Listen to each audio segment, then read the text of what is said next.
Mesdames et messieurs, fidèles téléspectateurs de Géopolis TV, bonsoir et bienvenue à votre rendez-vous de Géopresse, un rendez-vous au cours duquel nous discutons, nous décryptons et analysons de sujets qui défraient la chronique. Le sujet qui nous intéresse aujourd'hui, c'est la tentative d'évasion de détenus à la prison centrale de Makala. Comme vous le savez tous, d'après les sources officielles, 129 détenus ont perdu la vie et plusieurs femmes ont été violées. Et la première ministre, Judith Suminwa, a visité ces centres pénitentiaires de Kinshasa. Elle a ordonné la poursuite du processus des désengorgements de cette prison et aussi a recommandé le respect des procédures d'enquête diligentées et conduites par le vice-premier ministre, ministre de l'Intérieur, Sécurité, Décentralisation et Affaires coutumières. Et un autre sujet qui nous intéresse aujourd'hui, c'est le forum de coopération Chine-Afrique. La République démocratique du Congo a été représentée par son président Félix Antoine Tshisekedi Tshilombo, qui a été accompagné d'une forte délégation gouvernementale.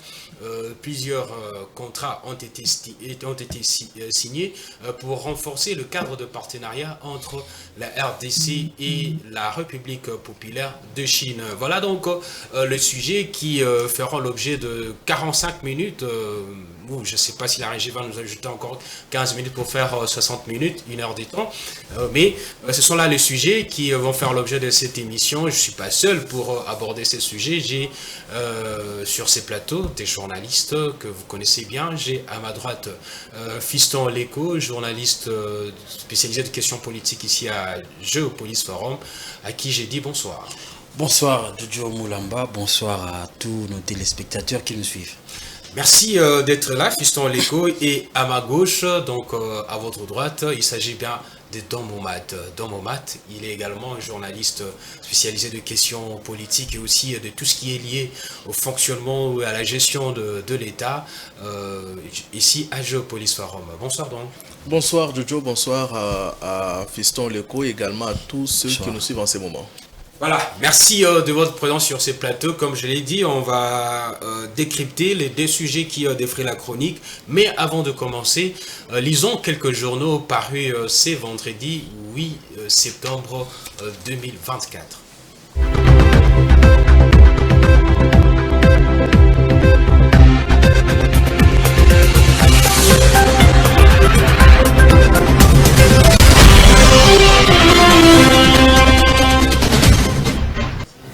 Voilà, c'est parti avec la revue de presse. On va commencer avec les tri-hebdomadaires Géopolis Hebdo qui titre à sa une le tentative d'évasion à Makala. Le ministère de la Justice et le magistrat déterrent la hache de guerre. D'après l'auteur de l'article, la tentative d'évasion survenue dans la nuit du 1er au 2 septembre dernier à la prison centrale de Makala, marquée par la mort de 129 détenus, dont 24 par balle, a ravivé les tensions entre le ministère de la Justice et le magistrat de la République démocratique du Congo. Peu après ces drames, note le journal, largement commenté, le vice-ministre en charge de la justice, Samuel Mbemba, a ouvertement accusé le magistrat d'être responsable de cette évasion ratée en raison du grand nombre de prévenus qu'ils envoient à la prison. En conséquence, il a émis la note numéro 008-CAB-ME-MIN-J et GS 2024 du 2 septembre 2024 interdisant les transferts des détenus vers le prison de Makala et des Ndolo, note le confrère. Dans la même veine, Forum de Zas parle de retombées des tueries parmi le détenu Makala. Constant Moutamba ordonne l'arrestation du directeur de la prison, titre Forum 2As. Pour ces journaux, d'après ces journaux de la 11e rue limitée, l'annonce est tombée hier dans la soirée. Le ministre de la Justice a ordonné l'arrestation du directeur de la prison centrale de Makala et révèle la radio Top Congo sur son compte X. La radio privée émettant à Kinshasa poursuit ses quotidiens à partir de s'inspire d'un communiqué du cabinet du ministre Constant Moutamba qui précise que les enquêtes se poursuivent pour arrêter les commanditaires de la tentative d'évasion survenue dans la nuit du 1er au 2 septembre dernier au centre pénitentiaire et de rééducation de Kinshasa CPRK. Abordons un autre sujet, il s'agit de FOCAC 2024. La Chine alloue 50 milliards de dollars américains à l'investissement en Afrique pour les prochaines années. C'est les titres du quotidien Le Phare. Pour ces journaux, d'après ces journaux, le président Xi Jinping note que cet investissement devrait concerner plusieurs domaines, notamment l'industrie, les infrastructures, l'agriculture. Et pour cette édition qui marque le 25e anniversaire du FOCAC, entendez Forum de coopération Afrique-Chine, les participants échangent autour du thème « S'associer pour promouvoir la modernisation et construire une communauté d'avenir partagée Chine-Afrique des hauts niveaux ». Voilà, c'est tout pour la lecture de ces journaux.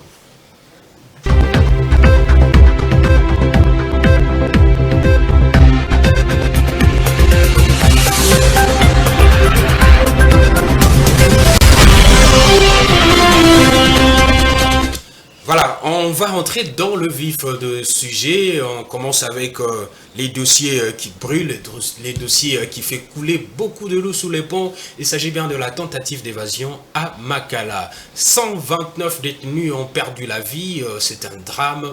Beaucoup de familles vraiment sont éplorées à cause de cette tragédie. On s'y attendait le moins, mais c'est la vie de Congolais qui est parti. Alors, Fiston Leko, vous avez suivi de près cette actualité. 129 détenus qui ont perdu la vie. Le ministre d'État en charge de la justice et des gardes-sceaux annonce des enquêtes pour établir des responsabilités par rapport à cette situation. Oui, Jojo Moulamba, nous avons été tous surpris. C'était le lundi matin. Déjà, les bruits commençaient à remonter à la surface, qu'il y a eu des balles crépitées justement au niveau de la prison centrale de Makala. C'est après que les communiqués ont commencé à pleuvoir. On a vu le ministre en charge de la communication immédiate, porte-parole du gouvernement, Patrick Mouyaya, écrire qu'il y a eu tentative d'évasion à la prison centrale de Makala. On a vu la primature aussi faire un petit communiqué très tôt le matin annonçant cette tentative. Mais il faut dire que les conséquences ou les effets de cette tentative ou de cette tentative d'évasion sont énormes. On parle de 124 vies des Congolais qui sont partis. Moi, je me dis que ça aurait été même... Et des femmes violées, hein. Et des femmes violées, des dégâts matériels importants. C'est tous des dépôts des vivres qui ont été partis en fumée. C'est aussi les bâtiments administratifs du greffe qui a été brûlé. Et voilà, et l'infirmerie aussi, on note aussi l'infirmerie qui a été justement calcinée. Moi je pense que c'est une question qui doit vraiment susciter en nous des questionnements fondamentaux sur ce que nous voulons, faire de ce pays. Est-ce que nous avons quand même une intelligence qui réfléchit de manière holistique du Congo? Quand on parle de la prison centrale de Makala, c'est une maison carcérale qui a été érigée en 1997.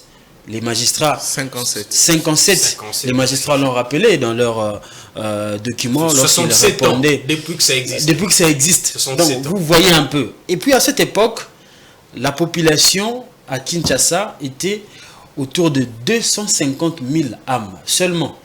Et la prison avait une capacité d'accueil de 1500 personnes. Aujourd'hui, avec l'évolution démographique, nous sommes autour, et l'exode rural, il faut ajouter aussi, nous sommes autour de 15 millions de personnes sur la ville de Kinshasa. Et voir aussi la montée des criminalités. Donc, moi, je crois que c'est ce qui fait que nous arrivions à ce drame. C'est un secret de polichinelle, c'est la surpopulation. Vous savez, depuis longtemps, la presse a alerté autour de cette question, que ça ne va pas à la prison de Makala. On l'a d'ailleurs désigné, on commençait d'ailleurs à la désigner comme un mouroir, parce que les conditions étaient invivables. Déjà, pour manger, c'était un problème. Les gens ne mangent pas à leur faim. Pour dormir aussi. Pour dormir, c'était un problème. Si vous n'avez pas de moyens dans la prison centrale de Makala, c'est compliqué pour vous. Vous ne pouvez pas vivre avec ce que la prison offre. Moi, je pense réellement que nous devons nous poser des bonnes questions sur la marche de notre pays. Et voir de tels drames se reproduire, ce sont justement des fumées. Alors, le vrai problème, c'est l'effet qu'il y a. Et c'est ça qu'il faut attaquer. Qu'est-ce qu'il y a eu réellement? On peut bien se poser des questions autour de qui a donné l'ordre. Les enquêtes sont en cours. Justement, on peut bien se poser des questions autour de comment ça a commencé, qui a fait quoi, qui a donné l'ordre, qui a été à la base de ça, comme on voit aujourd'hui le ministère de la Justice et Garde des Sceaux, avec les magistrats qui s'entredéchirent autour de ça. Mais la question fondamentale doit être abordée. Et ça, moi je pense qu'il faut se poser, comme je l'ai dit, il faut se poser des bonnes questions et poser des actes qui conviennent. Est-ce que la prison de Makala est dans des conditions qu'il faut? C'est la question, parce que je l'ai dit ici. Réunir les conditions d'une prison, oui, c'est ça. On a alerté depuis longtemps que la prison de Makala, ça ne va pas. Déjà aujourd'hui, on a 15 000 personnes, 15 000 pensionnaires dans la prison centrale de Makala. Alors que c'est une maison carcérale qui a été construite pour 1500 personnes. Vous voyez, il y a une augmentation exponentielle des pensionnaires à l'intérieur et qui fait qu'il y a même des gens qui passent les nuits sur des couloirs. C'est pratiquement à la belle étoile. Il y a des gens qui passent des nuits dans des conditions compliquées. Exécrables. Donc, je pense que c'est ça les combats qu'il faut mener pour que nous n'assistions plus à ce genre de débat. Dans le moment, la première ministre, Judith Suminwa, a visité ces centres pénitentiaires. D'ailleurs, elle était dans le Congo central. Elle a écourté son séjour là-bas pour venir vraiment voir de plus près cette situation.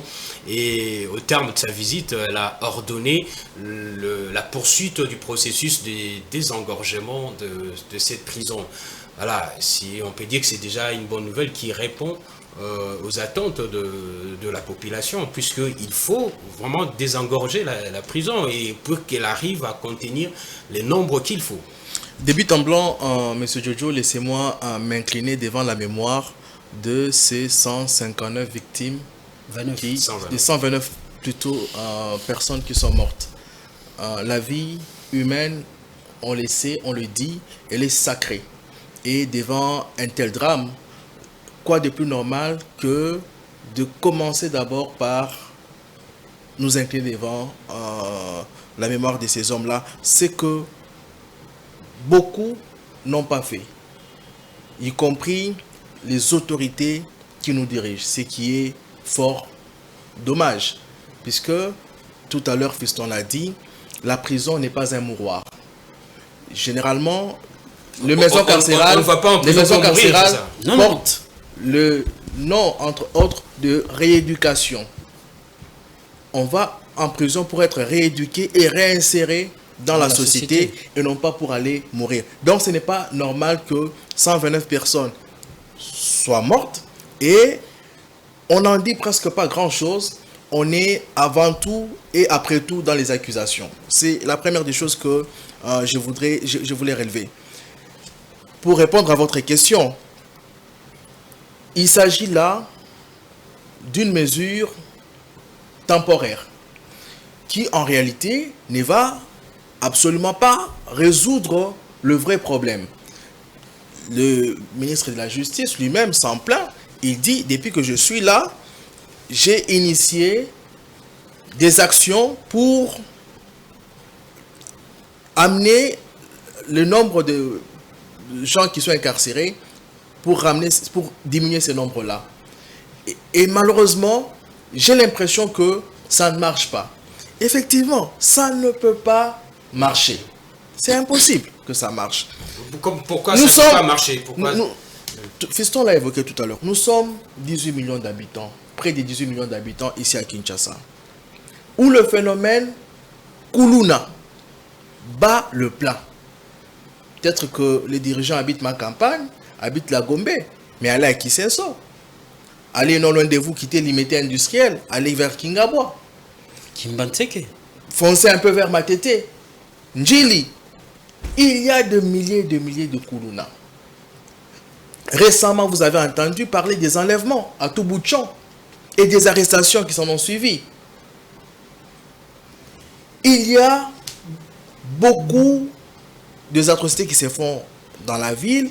Il y a beaucoup de délinquants qui se baladent dans la ville. Ce n'est que normal lorsqu'on voit le ratio 18 millions et les gens qui peuvent être amenés dans la prison, 15 000. Ce n'est pas si impressionnant que ça en réalité. En France, chers amis, la population est estimée au moins à moins de 70 millions. Ils ont plus ou moins 180 centres de détention. Et ils ont plus ou moins 68 000 détenus. 68 000 détenus. Pour une population qui avoisine le 70 millions de la population. Nous, on est à Kinshasa. La population congolaise en général, c'est autour de 5 millions, d'après les dernières estimations du PNUD. 5 millions d'habitants. Kinshasa détient la plus grande prison avec plus ou moins 15 000 personnes. Mais en quoi ça doit alarmer les gens? Il y a surpopulation à Makala. Oui, il y a surpopulation à Makala, mais il n'y a pas surpopulation des délinquants et des criminels. Ça, on doit se mettre aussi à l'esprit.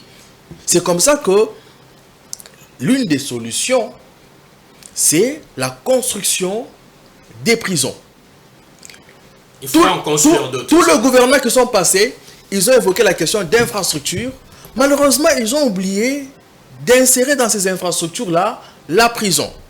La prison fait partie des infrastructures. Il faut donc des infrastructures pour accueillir les prisonniers. Oui. Mais bien entendu, bien évidemment, cela ne dit pas que les reproches du ministre de la Justice ou de son vice-ministre sont faux. On connaît aujourd'hui le pouvoir que rêvaient nos magistrats dans ces pays. Rappelez-vous, à l'époque, le ministre de la Justice, Alexis Tambwe Mwamba, ancien président du Sénat, qualifiait le magistrat de BMV, Beer Man Woman. Ça avait créé des tollés. Mais parce qu'il avait lui aussi en son temps dressé un diagnostic. Et l'un des mots, c'était le corps de magistrats. On ne dit pas que tous les magistrats sont véreux. Non. Mais on sait qu'aujourd'hui, la plupart, ou disons beaucoup de magistrats, sont impliqués dans des décisions pour arranger leurs amis, dans des décisions pour s'enrichir, qui n'ont rien à voir avec le fait de dire la loi. Mais il faudra aussi que du côté du gouvernement, qu'on arrange les choses. Les magistrats ne sont pas les seuls responsables de cette situation. Vous avez dans ces pays, vous avez connu des magistrats. Donc la responsabilité, elle est partagée. Elle est partagée. Vous avez connu dans ces pays des magistrats, des mécaniciens, des couturiers, des électriciens qui ont été enrôlés comme des magistrats. Rappelez-vous, c'était dans les années 2008, si je ne me trompe pas. Des couturiers, des mécaniciens qui disaient le droit. Vous avez, dans ces pays, c'est la faute au gouvernement. Et aujourd'hui, on ne sait pas si tous les gens que nous voyons là comme des magistrats sont effectivement des magistrats qui sont passés par la faculté de droit et qui ont maîtrisé les notions de droit et qui savent dire le droit en toute honnêteté. Les magistrats aussi qui refusent d'aller travailler dans la province, ça aussi c'est un problème. Parce que le gouvernement ne crée pas les conditions. Ne crée pas les conditions. Aujourd'hui, lorsqu'on vous envoie, remarquez, on n'est pas les citer. Dans les Kasaï ou Kasaï central, nos reporters reviennent récemment de là. Il n'y a pas de magistrat. Il y a 40. Pourquoi? Parce que les magistrats ne veulent pas aller mourir. Lorsque vous arrivez dans des coins reculés de notre pays, les maisons qui appartenaient autrefois à l'État sont inexistantes ou sont dans un état de délabrement très avancé. Et lorsque vous êtes dans le fin fond du pays là, c'est comme si on vous a oublié. Votre rémunération n'arrive pas régulièrement. Quand ça arrive, on a déjà coupé à différents niveaux. Il y a tout ça qu'il faut prendre en compte et considérer pour pouvoir tabler sur la question d'incarcération et des prisonniers. Voilà, on va suivre le ministre d'État, ministre en charge de la justice et garde-sceaux, Constant Moutamba, qui d'ailleurs lors de cet événement, il n'était pas présent dans la capitale, il est revenu et a lancé ses messages. On les suit et puis nous revenons. Je viens d'atterrir et croyez-moi, je règle cette affaire ici dans 2 semaines maximum. J'ai alerté, tous se sont constitués contre moi. Voilà les résultats. Ça, c'est un sabotage des actions du chef de l'État. Et ça ne se passera pas comme ça. Chaque semaine, les magistrats envoient des détenus ici, à Makala, sans tenir compte de la capacité des cantonnements de ça. Et ça, c'est injuste. Vous venez ici, vous faites sortir des gens clandestinement. Ça, c'est un acte de sabotage, c'est pas de l'évasion. De toutes les fois où moi j'ai désengorgé, ils ont envoyé les doubles. C'est depuis que j'ai commencé. Combien de détenus ont été envoyés ici, après le désengorgement? C'est là qu'on saura l'acte de sabotage d'où il est parti. Et on va sérieusement sanctionner. Voilà, merci pour la régie pour cet élément. Fiston Leko, quel est votre commentaire? Le ministre Moutamba a lancé des mesures fortes. Merci beaucoup, Jojo Moulamba. Moi, je pense que la situation qui prévaut au niveau de la prison centrale de Makala ne nécessite pas de solutions au biceps. Il est vrai qu'il faut prendre des décisions courageuses et drastiques pour décourager certains faits que nous décrions dans le pays, mais les forceps ne vont pas résoudre. Il faut quoi? Une table ronde. On a vu le média faire des états généraux. Nous revenons une table ronde de la justice. Nous sortons justement des tables, des états généraux de la justice organisés en 2015, souvenez-vous, où il y a des résolutions qui ont été prises. Qui restent dans les tiroirs. Jusqu'à maintenant, sans lettre morte. Les magistrats... Et les ministres veulent en faire encore justement, il veut encore d'ailleurs faire d'autres états généraux. Les actions qui sont menées par les ministres sont bonnes, mais la problématique la plus forte à poser, c'est que comment on procède pour aller justement dans cet objectif des réformes. On a parlé aussi de la prison. La solution, oui, ce n'est pas seulement dépendre des mesures sévères contre ceux qui envoient. Il a dit dans cette vidéo que chaque semaine, les magistrats envoient des grands nombres de personnes au niveau de Makala. Mais il faut poser la question, pourquoi ces gens-là sont envoyés à Makala? Nous étions ici avec vous récemment, avec par exemple Peter Kazadi, lorsqu'il était ministre de l'Intérieur. Il avait arrêté avec son programme Panther 63, je crois, 63 Koulouna. Et tous ces 63 Koulouna sont aujourd'hui à Makala. On a vu ici avec l'affaire Force du Progrès. C'était combien au départ? 123 malfrats qu'on a arrêtés. Et au finish, c'est autour de 47 personnes qui ont été envoyées à Makala. Pour des raisons fondamentales que nous tous, nous savons. L'État, c'est quoi? L'État, c'est aussi garantir cette paix sociale.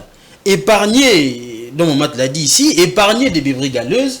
Et là où on peut garder ces gens-là qui sont égarés socialement, c'est à la prison pour être rééduqués. Et si nous n'avons pas assez d'espace pour garder ces personnes que les magistrats envoient en prison pour être gardées dans des lieux sûrs, mais quelle est la faute du magistrat? Quelle est la faute du magistrat? Il est vrai que les réformes... Ils envoient aussi des gens, les réformes qui n'ont pas été jugés, qui ne savent mais c'est pas ça, sans procès. c'est ça.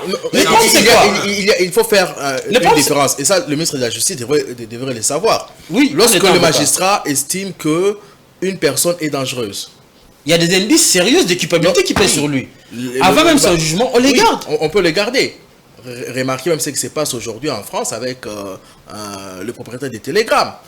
On les laisse là au cachot, on ne fait que prolonger son séjour là-bas. Parce qu'on estime qu'il y a des indices sérieux contre lui. Ok? En attendant que les enquêtes aient abouti, on peut Parlons de la France Affaire Bataclan qui a été passée en 2015. Les gens ont été jugés en 2020, 2021. Pendant tous ces temps, il y avait des gens qui entraient en prison progressivement jusqu'à ce qu'on est arrivé au jugement. Donc, moi je pense que la solution, ce n'est pas seulement... mais cela dit, pour ne pas te couper Fiston, la parole, il faut aussi savoir ce que j'avais dit tout à l'heure, que nos magistrats, aujourd'hui, se sont donné un pouvoir très très considérable.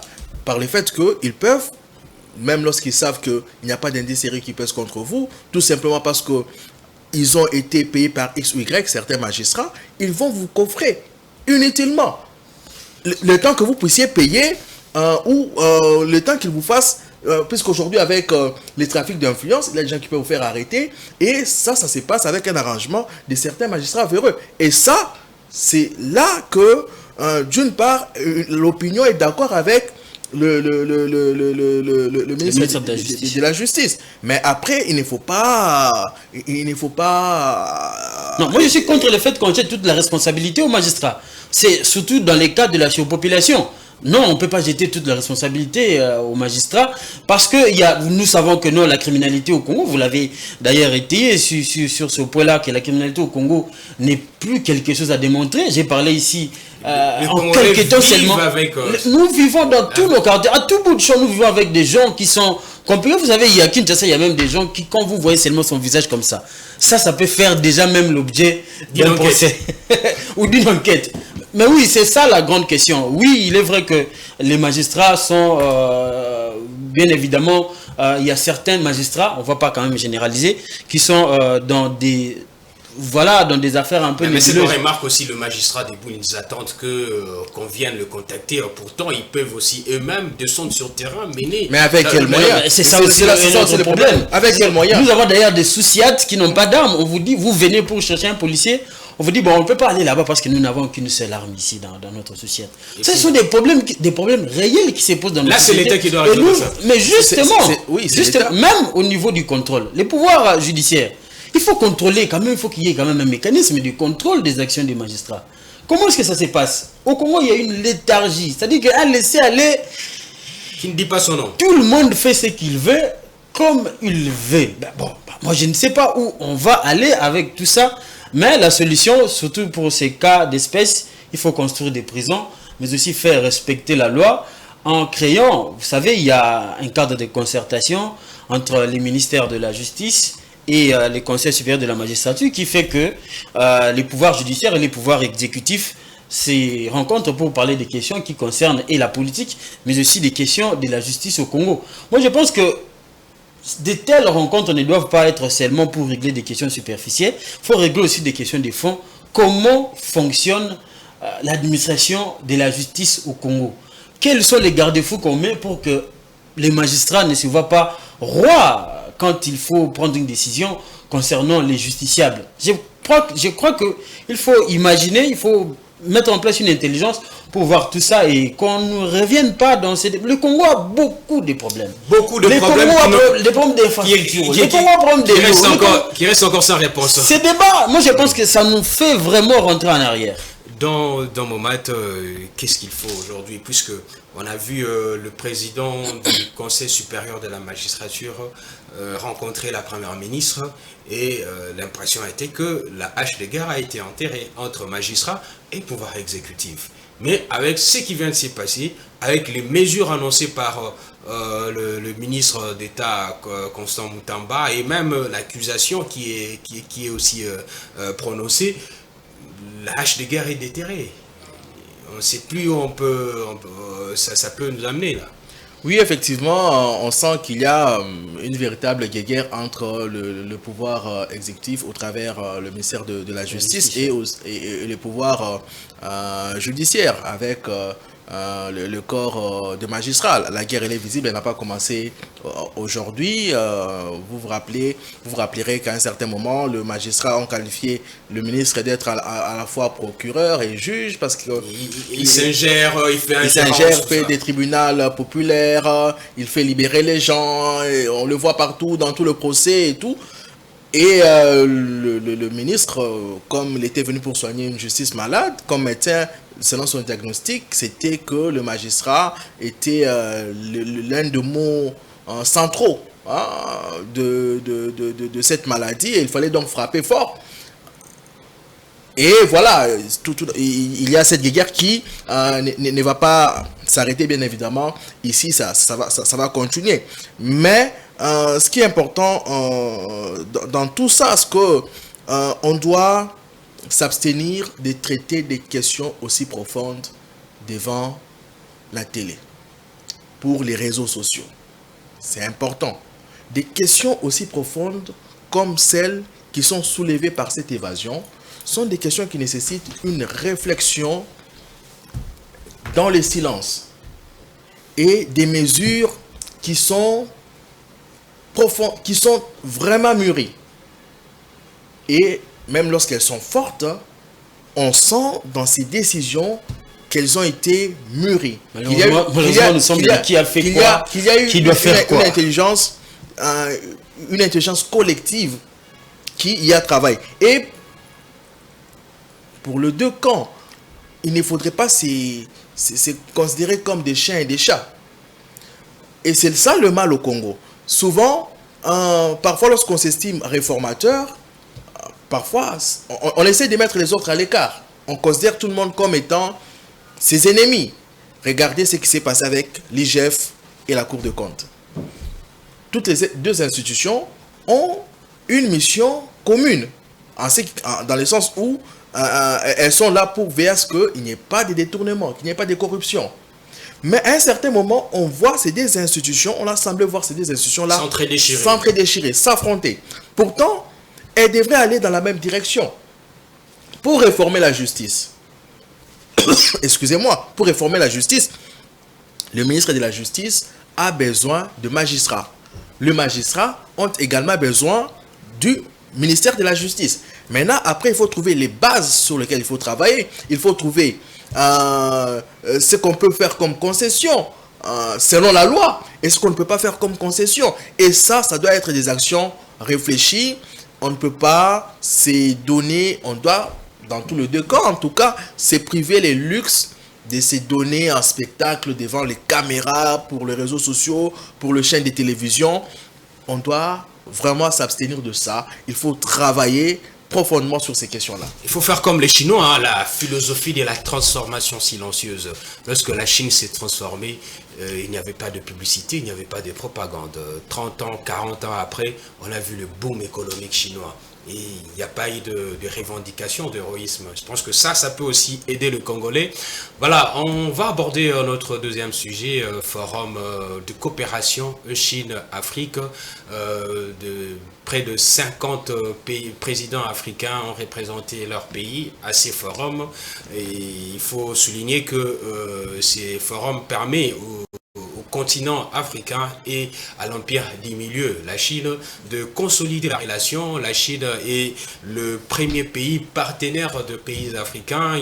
La Chine a déjà investi près de 250 milliards de dollars américains ici en Afrique et elle compte encore investir 50 milliards de dollars américains et ces milliards seront affectés dans plusieurs secteurs d'activités productives. Et c'est le président chinois Xi Jinping qui a fait cette annonce. La République démocratique du Congo a été représentée par son président Félix Antoine Tshisekedi Tshilombo. D'ailleurs, il faut souligner aussi que avant la tenue de ces forums qui a eu lieu du 4 au 6 septembre 2024, la RDC aussi a tenu son forum avec la Chine et au cours de ces forums, des discussions ont eu lieu sur le partenariat entre les deux pays et il faut aussi ajouter que il y a eu des retombées sur plusieurs secteurs, secteur énergétique, de transport. La République démocratique du Congo a signé encore deux nouveaux partenariats avec son partenaire, la Chine, Fiston Léco. On a suivi cette actualité et déjà, comment voyez-vous la relation de ces deux pays, la Chine et la RDC? Ça une relation qui est de plus en plus au beau fixe et aussi permet aux deux pays de pouvoir consolider leur cadre de coopération. Merci beaucoup, Jojo Moulamba. Vous savez que la coopération entre la RDC et la Chine, vous savez, dans la mémoire collective, ça ne se ressent pas trop parce que, vous savez, la Chine a une politique un peu de non-ingérence. Quand, par exemple, vous avez des communiqués qui pleuvent sur les Congos, surtout du côté de l'Union européenne et aussi des États-Unis, des communiqués, des déclarations qui, voilà, qui donnent des recommandations sur la marche de la RDC. Mais la Chine n'est pas toujours souvent sur cette optique-là, mais quand même, avec la RDC, c'est quand même une relation qui date, une relation normalisée qui a maintenant 50 ans, depuis 1972, où le président Mobutu était chez Mao. Ils ont normalisé les relations entre la RDC et la Chine. Voilà, la relation entre la RDC et la Chine, c'est aussi, il faut voir par exemple les œuvres que la Chine a construites en République démocratique du Congo. Vous avez le Palais du Peuple, vous avez le Stade des Martyrs, entre autres. Aujourd'hui, on construit le Palais de la Culture de l'Afrique centrale. Bon, ce sont ça les éléments de la culture, de cette coopération. Vous avez aussi les 5 chantiers qu'avait lancé le président Joseph Kabila, et à l'époque où on a construit des routes à Kinshasa et tout.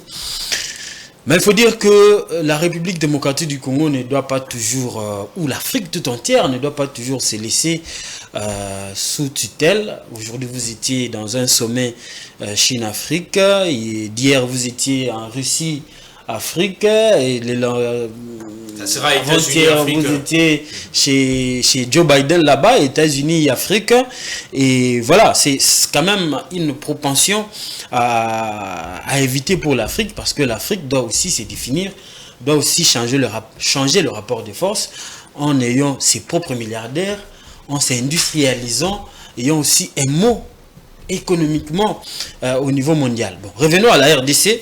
La RDC, aujourd'hui avec la Chine, vous savez que surtout en termes d'échanges commerciaux, c'est le premier partenaire de la RDC en termes d'échanges commerciaux.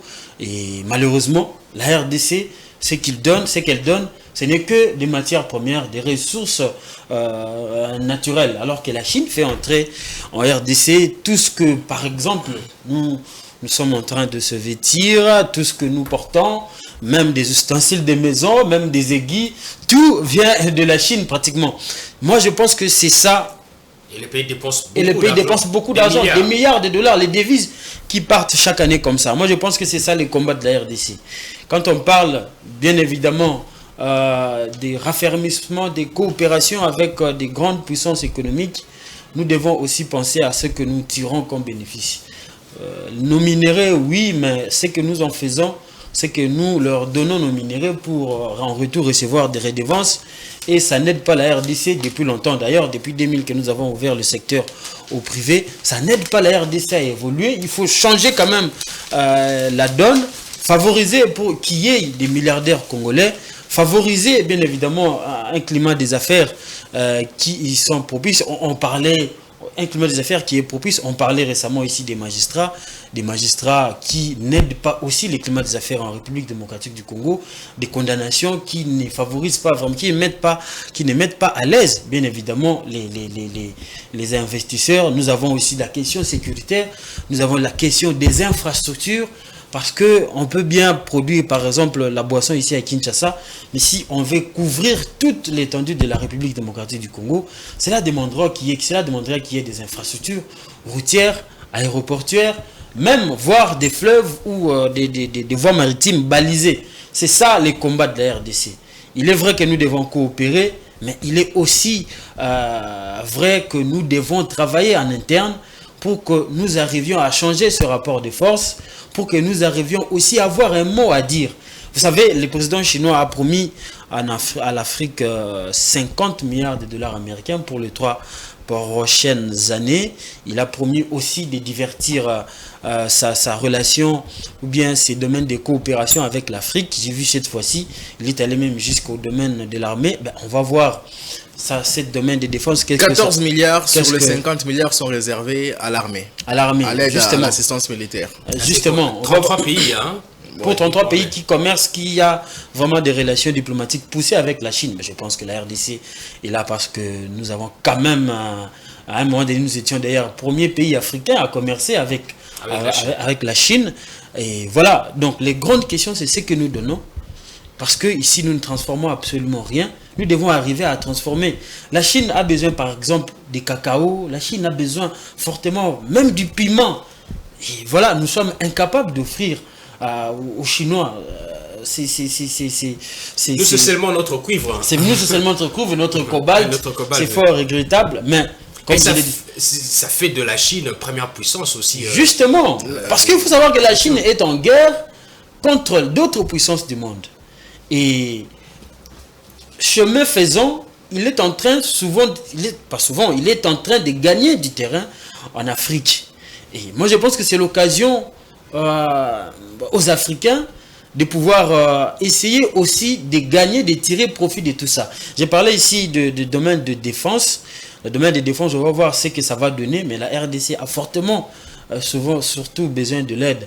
Parce que vous savez, depuis qu'on appelait, par exemple, des forces d'autres pays venir nous aider avec ce qui se passe dans l'Est de la RDC, M23, EDF et autres, ça ne marche pas. Est-ce que la Chine va quand même apporter un peu un nouveau souffle dans ce sens-là? Parce qu'on voit que l'EAC a échoué, on va dire ça, reconnu même par les autorités de l'État. La MONUSCO, ça ne va pas. Voilà pourquoi même Kinshasa a demandé son départ. Et voilà encore, on a SADC chez nous, mais ça ne donne pas toujours par rapport aux attentes des Congolais. On va voir ce que la Chine va faire. Et parce que l'Afrique, vous avez dans les Sahara, il y a des problèmes, dans l'Afrique de l'Ouest, il y a des problèmes. J'ai compris, j'ai compris ce que Fiston... Oui, mais je pose en même temps une question. Vous avez compris ce que je voulais dire. En même temps, une question. Est-ce que la RDC peut toujours se contenter du cadre disons, de l'argent que la Chine verse dans ces différents projets pour assurer son développement? Oui, avant de répondre à la question, je voulais juste faire comprendre aux gens qui nous suivent. Peut-être que moi j'ai bien compris Fiston Léco, mais peut-être que ça ne sera pas le cas pour tout le monde lorsqu'il dit que avec la Chine ça pourrait changer les donnes parce qu'on a eu la MONUSCO, ça n'a pas marché, les forces de la SADC, ça n'a pas marché. Je crois qu'il parle au niveau de la formation de nos militaires et non de l'envoi des troupes chinoises sur le sol congolais. J'ai dit, on parle même des patrouilles, on parle des actions communes que l'armée chinoise va devoir mener avec les armées en Afrique. Puisque les Chinois généralement sont réservés sur des questions assez sensibles comme le déploiement des militaires, comme celle-là. Et surtout, ça sera beaucoup plus visible dans des zones où il y a leurs intérêts. Ça, il faut aussi souligner. Alors, il y a aussi d'autres choses à faire savoir. Premièrement, il faut dire qu'en ce moment, la Chine, c'est le premier partenaire commercial du continent africain.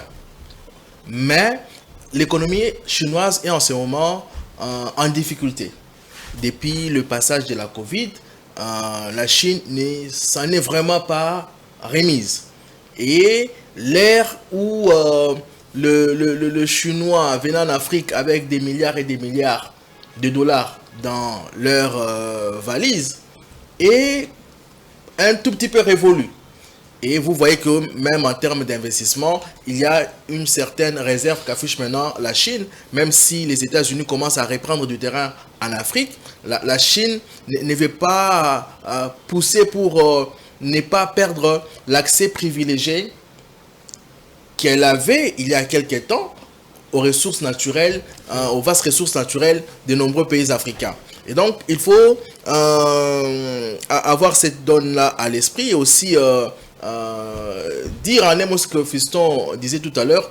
Aujourd'hui, le combat pour la RDC autant que pour d'autres pays africains, c'est cet rééquilibrage-là de la nature des échanges commerciaux. Puisque tout ce temps, on s'est basé sur or, plutôt minerais, infrastructures. Mais ne sachant même pas au juste qu'est-ce que la Chine prenait exactement. Lorsque vous prenez le cobalt, lorsque vous prenez le cuivre, il y a des matières premières, des sous-produits qui accompagnent ces matières premières. Et tout ça, les Africains, fermez les yeux là-dessus, puisque la Chine vient vous dire, non, je vais vous donner 15 milliards de dollars. C'est la panique totale. Vous ne savez pas très bien discuter. Le Congo, par exemple, pour prendre le cas de notre pays, a eu à réclamer à la Chine de donner 20 milliards parce qu'on a estimé que quelque part, la Chine nous a escroqué avec le fameux contrat chinois. Et donc, aujourd'hui, on note que les Africains commencent à se réveiller, on veut un peu voir plus clair dans ce que nous échangeons avec la Chine, et on note de la part de Chine une volonté de diversifier les domaines d'investissement, bien que le moyen ne sont plus le même. Et pour en venir à votre question, je crois qu'aucun pays du monde ne s'est développé avec l'aide étrangère.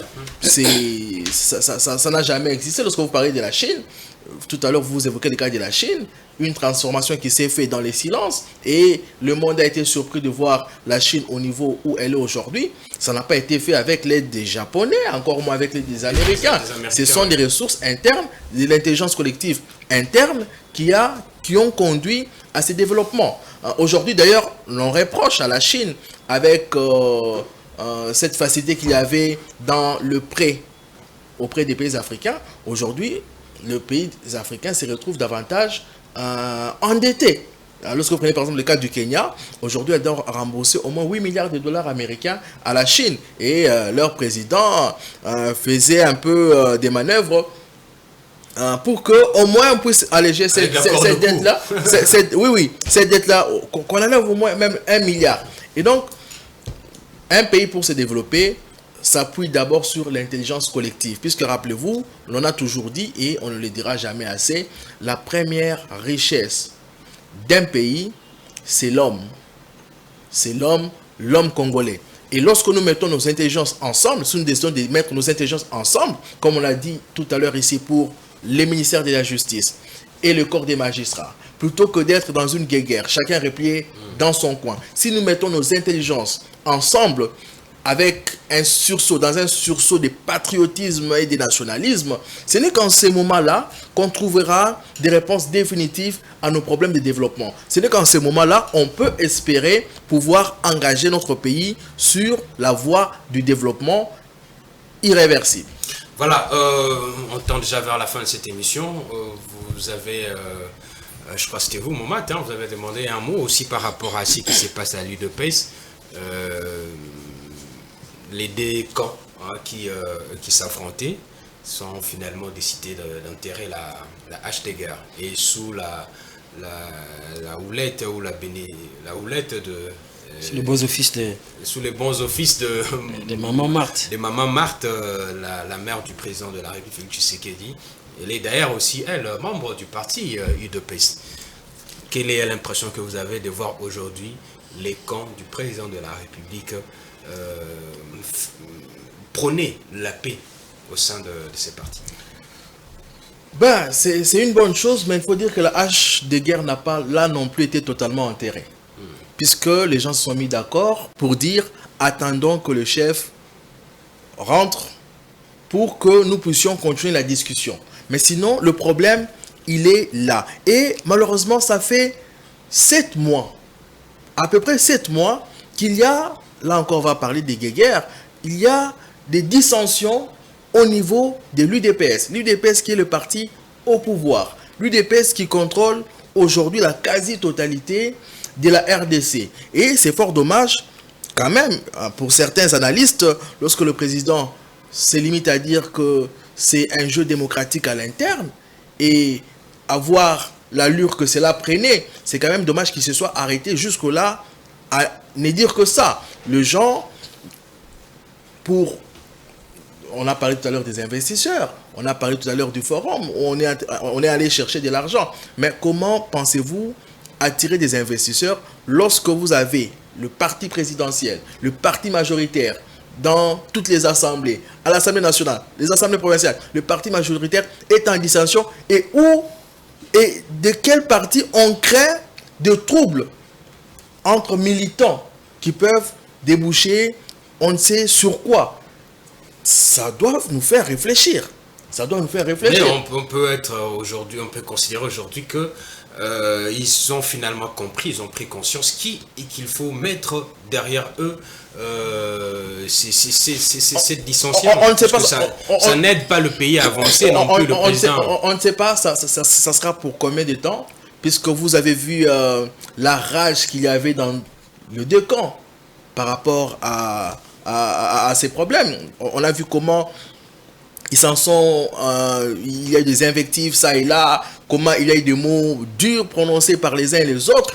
Ce n'est pas autour de cette rencontre, autour de la mère du président, qui parfois nous fait penser aux autres que nous retombons un peu dans une sorte de royaume, ce qui n'est pas les cas. On doit quand même rassurer à ces gens-là qui pensent de cette façon. Mais au fait, avec tout ça, on ne peut pas se dire que c'est juste une rencontre avec la mère de l'État, soit-elle membre du parti, soit-elle membre d'honneur, que cela va apporter des solutions définitives. Là encore, l'UDPS, je crois, a besoin d'une thérapie de choc. Comme le ministère de la Justice, le parti présidentiel est malade. Il faut une thérapie de choc, Fiston Léco, on va boucler avec vous. Thérapie de choc aussi. Oui, il faut une thérapie de choc, certainement, parce que le parti présidentiel est dans une situation compliquée. Il faut dire, moi je me mets à la place du président de la République, Félix Tshisekedi. Parce que au-delà de la crise au sein de son parti, il y a aussi ses partenaires, les partenaires de son parti politique, avec qui il forme l'Union sacrée, qui réclame justement des choses. Et ça met le président de la République dans une situation où il ne sait pas quand même se déchirer. Quoi de plus normal que de faire une déclaration disant que ce sont l'expression... l'expression de la vitalité démocratique, tout ce qui se considère dans son parti politique. Mais de l'autre côté, on va quand même se poser la question, qu'est-ce qui se passe? Qu'est-ce qu'on reproche, par exemple, au pouvoir établi au sein du parti? On parle de l'autoritarisme, on parle bien évidemment encore les népotismes. Là, on comprend le nœud du problème. C'est quoi? C'est les avantages personnels, les avantages individuels. C'est ça, en fait, l'homme politique congolais. Quand vous êtes là, c'est bien. Quand vous n'êtes pas là, il faut cracher sur la soupe. Je ne dis pas que Augustin Kabouya, c'est un homme parfait, c'est un saint. Mais moi, je crois que les bases sur lesquelles ces revendications ont été fondées, ce n'est pas objectif et c'est vraiment subjectif au point que c'est le président seul qui peut prendre une décision. Déjà, moi je crois foncièrement que le chef de l'État a déjà donné sa position parce que, rappelez-vous, on a désigné un autre secrétaire général au niveau du conseil, comment on l'appelle, Convention démocratique du parti, CDP, un organe très important et influent au sein du parti. Mais le chef de l'État continue à recevoir Augustin Kabouya en tant que secrétaire général du parti. Donc moi je crois que la position du chef de l'État à ce titre-là est déjà connue. Et puis de l'autre côté, il y a aussi cette question de confiance. Vous savez, à l'UDPS, vous avez vu ce qui s'est passé avec Kabundi, Jean-Marc Kabounda. Le chef de l'État a aussi cette, on va dire, cette peur-là en tant qu'humain, de voir encore une scène pareille déstabiliser son parti parce que c'est son soubassement, c'est le fondement sur lequel... Ça crée des frustrations et... C'est le fondement sur lequel son pouvoir est reposé. Mais qui dit que la solution, c'est l'autre camp? C'est ça aussi la grande question à se poser. Et partant de ces considérations-là, je pense que c'est lui et à lui seul que revient, la dernière décision, mais ça craint parce que nous sommes bien évidemment au deuxième mandat de Félix Tshisekedi. Deuxième et dernier, oui, on va le dire. Constitutionnellement 2028, c'est très proche. L'UDPS a intérêt à soutenir l'action de son chef, qui est à son deuxième mandat, au lieu de se disperser. Parce que quand vous voyez qui sont les animateurs de cette fronde-là, c'était Nilongondo qui a été ministre de la Santé. Et à qui on a reproché d'avoir détourné l'argent. Il était même incarcéré. Justement, qui est de l'autre côté, c'est Justin Moutombo, Sylvain Moutombo, qui a été ministre délégué à la Défense nationale. Les résultats, vous et nous connaissons. Mais ce sont des gens qui... c'est légitime de penser d'avoir un poste parce que vous faites partie du parti au pouvoir. Mais quand même, vous n'êtes pas le seul, vous êtes nombreux. Hier, c'était le vieux Gilbert Kankonde. Il y avait Acelo, il y avait Peter Kazadi. Aujourd'hui, c'est Jacques Sabani. C'est comme ça qu'il faut concevoir. Si vous avez déjà été à un poste de responsabilité, laissez aussi aux autres. Parce que Vous éterniser. l'UDPS, c'est un parti des masses. On ne peut pas l'oublier. Il faut donner la Il faut chance donner la chance à d'autres personnes. Parce que si, par exemple, moi je suis là, j'ai mon entourage qui est là. Quand l'autre vient, il vient avec son entourage. Non, mais le plus important aurait été justement de soutenir l'action du chef de l'État pour qu'il réussisse dans sa mission, par exemple, de la création d'emplois pour tout le Congolais. Et là, le membre de l'UDPS allait aussi se retrouver. C'est aussi Mais ça. On va pas quand même mettre tous les membres de l'UDPS parce que lorsque vous parlez dans des institutions. lorsque vous parlez d'un parti des masses, C'est une question de compétences aussi. non, lorsque vous parlez d'un parti des masses, il faut faire tourner. Oui, parce que tout le monde ne sera pas satisfait du coup. Moi j'ai dit. Les gâteaux. Non. Les termes. Non, ça ne doit pas se passer comme ça. Il faut plutôt soutenir le chef de l'État lorsqu'il crée l'emploi et ceux qui ne sont pas dans l'UDPS. Et ceux qui sont dans l'UDPS peuvent avoir la chance d'avoir un petit boulot et de commencer à travailler. C'est tout l'intérêt pour Vous savez ces que partis. cette question bloque beaucoup des ministères aujourd'hui parce que Kabouya a bloqué, il a dit, jusqu'à ce que moi je vais donner l'accord, ou bien je vais vous envoyer les membres des cabinets, que vous allez fonctionner avec toutes vos équipes. Vous voyez un peu là où nous allons. Tout ça c'est quoi? C'est la peur de voir tout ce que nous voyons aujourd'hui s'écrier. Parce que c'était ça la vraie base de la question. Les ministres sont nommés, ils sont installés. Qui va être mandaté pour représenter le pays au sein des cabinets? C'est ça le grand problème. Fiston Léco, dans mon mat, merci pour vos analyses au cours de cette émission. Nous avons parlé de la tentative d'évasion à la prison centrale de Makala et puis du forum de coopération Chine-Afrique. Je vous dis infiniment merci de votre présence, de toutes vos analyses et aussi merci à l'équipe technique si vous l'avez aimé. Merci à l'équipe technique, John Mukendi et Stani Samba Beni Ifombo. Aussi à vos fidèles téléspectateurs, un grand merci aussi pour votre aimable attention. Restez branchés sur le programme de Jeux Police TV. Nous vous reviendrons le même jour avec d'autres sujets intéressants. Merci.